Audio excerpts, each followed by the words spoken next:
한 바리새인이 예수께 자기와 함께 잡수시기를 청하니 이에 바리새인의 집에 들어가 앉으셨을 때에 그 동네에 죄를 지은 한 여자가 있어 예수께서 바리새인의 집에 앉아 계심을 알고 향유 담은 옥합을 가지고 와서 예수의 뒤로 그 발 곁에 서서 울며 눈물로 그 발을 적시고 자기 머리털로 닦고 그 발에 입 맞추고 향유를 부으니 예수를 청한 바리새인이 그것을 보고 마음에 이르되 이 사람이 만일 선지자라면 자기를 만지는 이 여자가 누구이며 어떠한 자 곧 죄인인 줄을 알았으리라 하거늘 예수께서 대답하여 이르시되 시몬아 내가 내게 이를 말이 있다 하시니 그가 이르되 선생님 말씀하소서.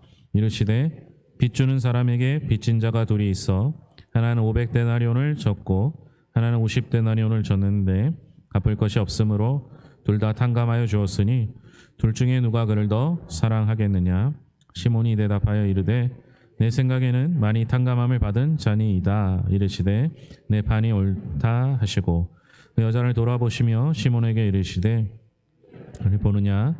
내가 내 집에 들어올 때 너는 내게 발 씻을 물도 주지 아니하였을 때 이 여자는 눈물로 내 발을 적시고 그 머리털로 닦았으며 너는 내게 입 맞추지 아니하였으되 그는 내가 들어올 때로부터 내 발에 입 맞추기를 그치지 아니하였으며 너는 내 머리에 감람유도 붓지 아니하였으되 그는 향유를 내 발에 부었느니라.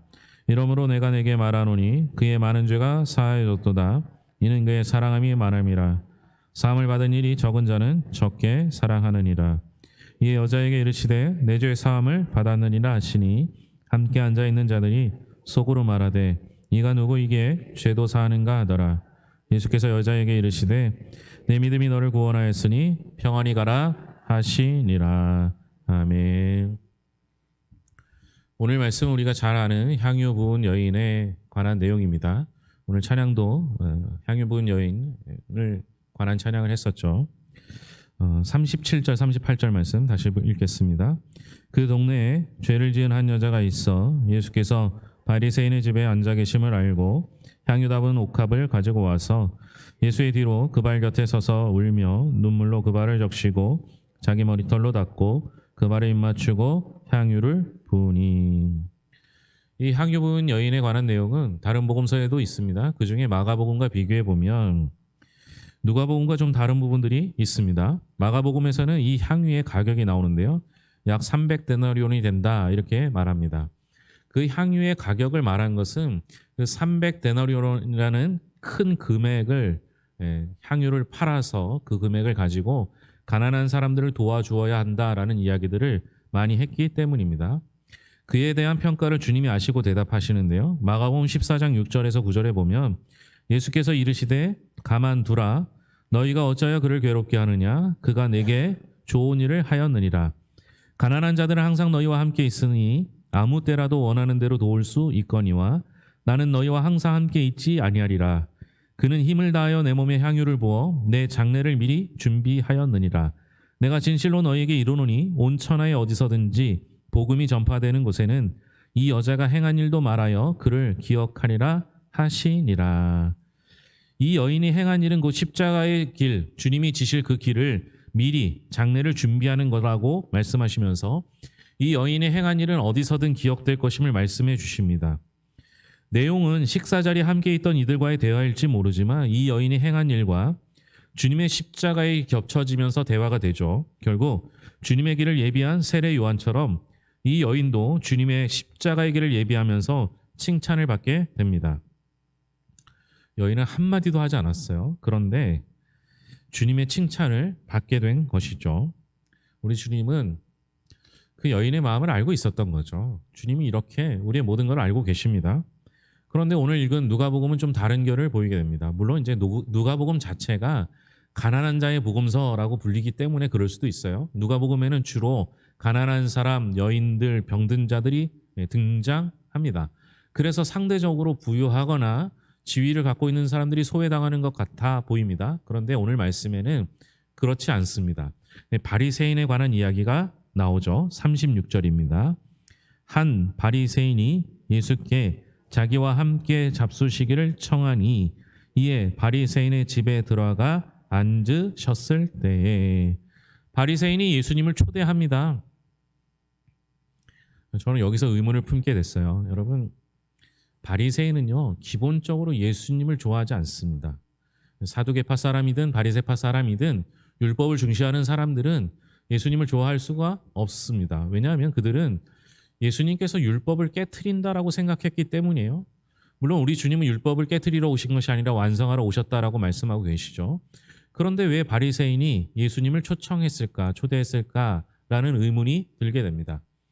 더불어 예수님께서 바리새인이 예수님을 초대했을 때 좋은 마음으로 초대했는지 그냥 다른 이유가 있어서 초대했는지 또 궁금하기 시작했습니다. 정확하게 직설적으로 왜 초대했는지 또 어떤 의미로 초대했는지에 대한 설명은 없습니다. 그러나 오늘 말씀 전반적으로 봤을 때 이 바리새인이 예수님을 좋은 의도로 초대하진 않았던 것처럼 추측이 됩니다. 그 근거는 44절부터 46절입니다. 같이 읽겠습니다. 그 여자를 돌아보시며 시몬에게 이르시되 이 여자를 보느냐? 내가 내 집에 들어올 때 너는 내게 발 씻을 물도 주지 아니하였을 때 이 여자는 눈물로 내 발을 적시고 그 머리털로 닦았으며 너는 내게 입맞추지 아니하였으되 그는 내가 들어올 때로부터 내 발에 입맞추기를 그치지 아니하였으며 너는 내 머리에 감람유도 붓지 아니하였으되 그는 향유를 내 발에 부었느니라. 바리새인이 초대는 하긴 했는데요. 초대를 한 사람, 그러니까 초대를 받은 사람에게 마땅히 해야 할 예의를 갖추지 않았던 거죠. 이스라엘은 광야 지역이 많고 샌들을 씻는 지역이기 때문에 들어올 때 반드시 발 씻을 물을 내놓습니다. 그런데 바리새인은 발 씻을 물도 내놓지 않았습니다. 초대한 사람이 초대받은 사람에게 인사의 예로 입맞춤을 하게 돼 있는데 그것도 하지 않아요. 물론 감람유를 머리에 붓는 것은 반드시 하는 일은 아니라고 봅니다. 그런데 상대적으로 여인은 향유를 부었지만 이 바리새인은 감람유를 붓지 않았다라고 예수님께서 설명하십니다. 이걸로 추측해 볼 때 이 바리새인은 주님을 진심으로 초대한 것이 아닌 듯 보입니다. 또한 초대를 한 예수님에게 정성을 다해 예의를 다 차리지도 않았던 것으로 보입니다. 게다가 이 바리새인인 시몬은 예수님에 대해서 정확하게 알지도 못하고 있습니다. 39절입니다. 예수를 청한 바리새인이 그것을 보고 마음에 이르되 이 사람이 만일 선지자라면 자기를 만지는 이 여자가 누구며 어떠한 자 곧 죄인인 줄을 알았으리라 하거늘.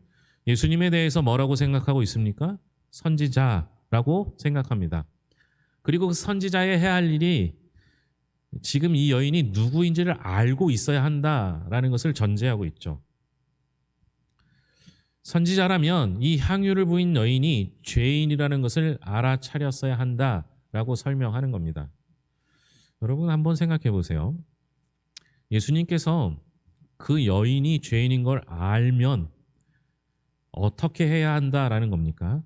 바리새인은 이 여인이 죄인이다라고 말하는 것, 그것을 알아차려야 한다라고 말하고 있는 것 같지만 사실은 어떻게 하라는 거예요? 이 여인을 물리치라는 거예요. 죄인은 멀리하고 내쫓아야 한다라고 말하는 것과 같은 내용입니다.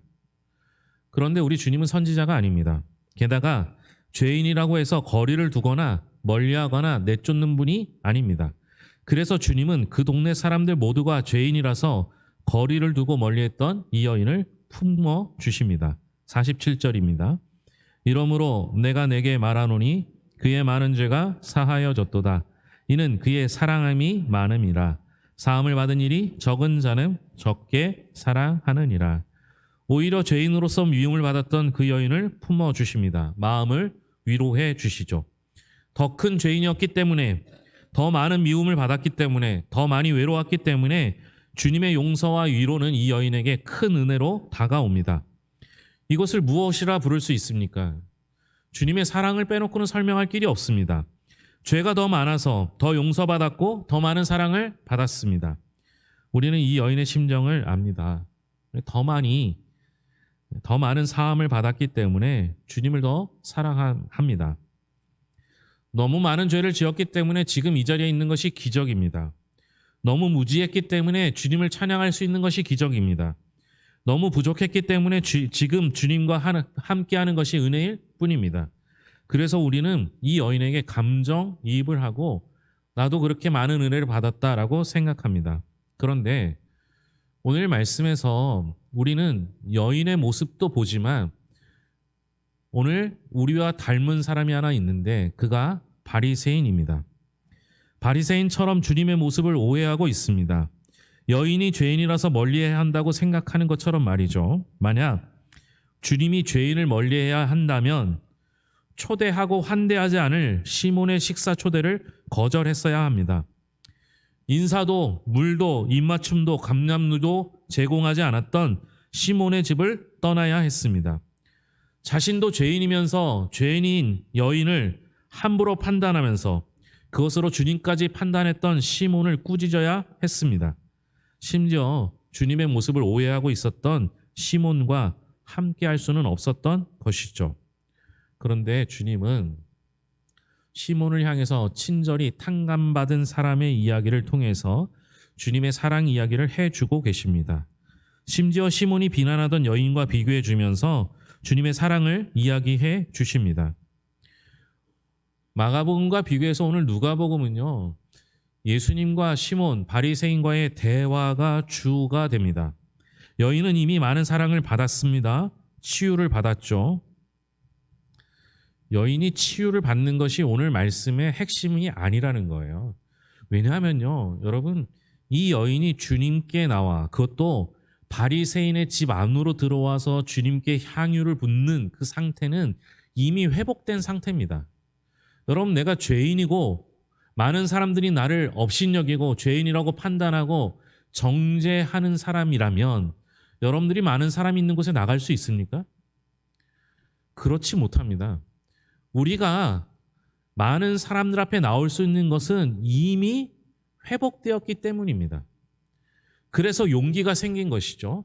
다른 사람이 무엇을 하든 다른 사람들의 시선을 신경 쓰지 않고 주님께 나올 수 있었던 건 그가 이미 회복되었기 때문입니다. 그가 이미 많은 용서를 받았기 때문입니다. 그래서 주님께 나올 수 있었습니다. 그래서 그 여인은 거기 있는 사람들을 바라보는 것이 아니라 주님만 바라볼 수 있었던 것입니다. 이미 여인은 회복된 거예요. 지금 이 자리에 나와서 회복된 게 아니라 이 자리에 나오기 이전에 회복되었다라는 겁니다. 그렇다면 주님의 관심은 여인에게 있는 것뿐만 아니라 사실은 초대하고도 환대하지 않았던 바리새인 시몬, 스스로 죄인인 줄 모르고 남을 정죄하기 바빴던 시몬에게 관심이 있었던 것입니다.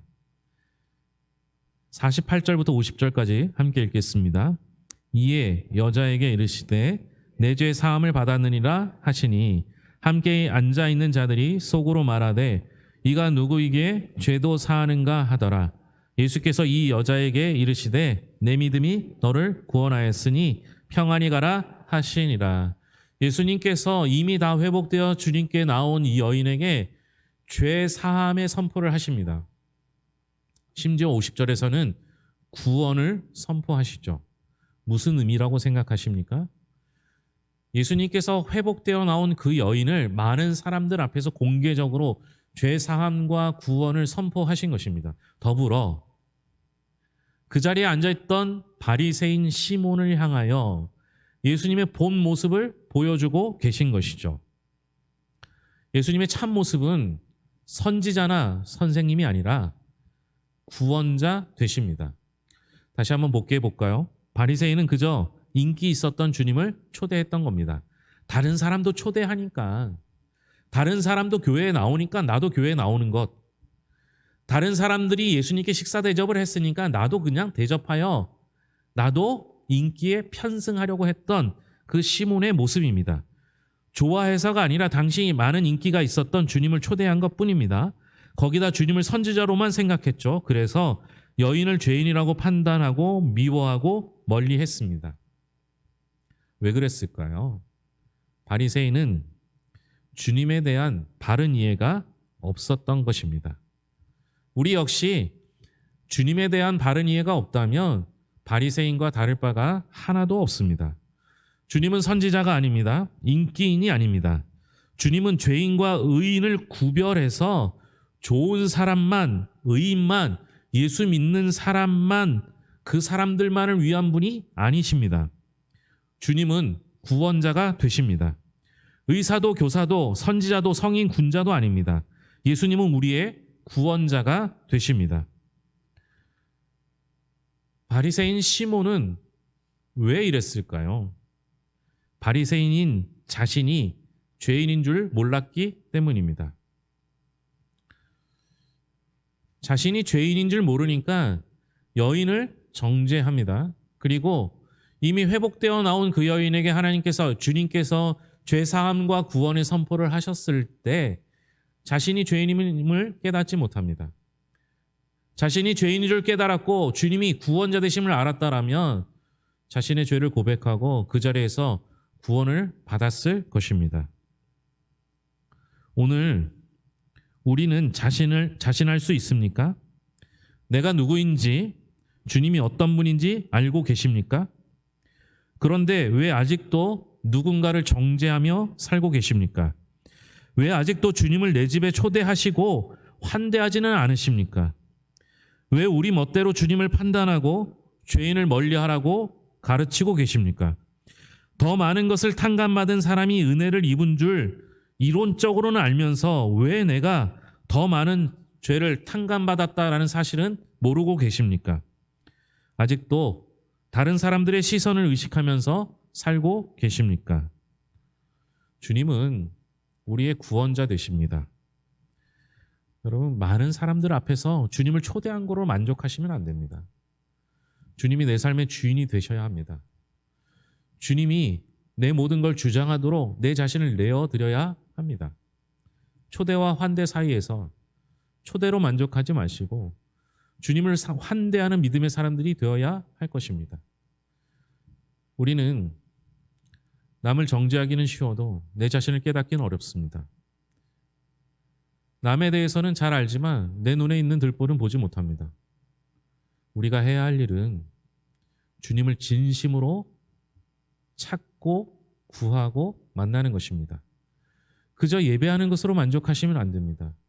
주님이 만져주시고 성령님이 충만하셔서 내 삶 가운데 역사하시는 그날을 꿈꾸며 소망하며 내 뜻대로가 아닌 주님 뜻대로 사는 주의 백성들이 될 수 있기를 소망합니다. 기도하겠습니다. 하나님 아버지 감사합니다. 주님은 죄 많았던 여인을 은혜로 사랑으로 덧입혀서 회복시켜 주셨습니다. 그리고 그 여인의 모습을 통해서 바리새인 시몬도 깨닫길 원하셨습니다. 우리 주님의 사랑은 얼마나 큰지 자신을 환대하지 않는 바리새인의 초대에도 그 초대에 응하십니다. 그가 정죄하고 심지어 예수님에게 가르치려고까지 했음에도 불구하고 그에게 천천히 설명해 주시며 사랑을 베풀어 주십니다. 하나님 아버지, 오늘 우리가 바리새인의 모습이 남아있다면 용서하여 주시옵소서. 다른 사람을 판단하고 정죄하고 심지어 다른 사람에게 하기까지 가르쳤습니다. 더군다나 예수님도 그 사람을 사랑하지 말라고 말한 적이 있었습니다. 하나님 아버지 용서하여 주시옵소서. 이제 바리새인의 모습은 내려놓고 스스로 나 자신이 죽을 수밖에 없는 존재인 죄인임을 깨닫게 하시고 내 스스로는 그 죄의 문제를 해결할 수 없기에 예수 그리스도 우리의 구원자 되시는 예수 그리스도의 보혈의 피를 힘입어 살아가게 하여 주시옵소서.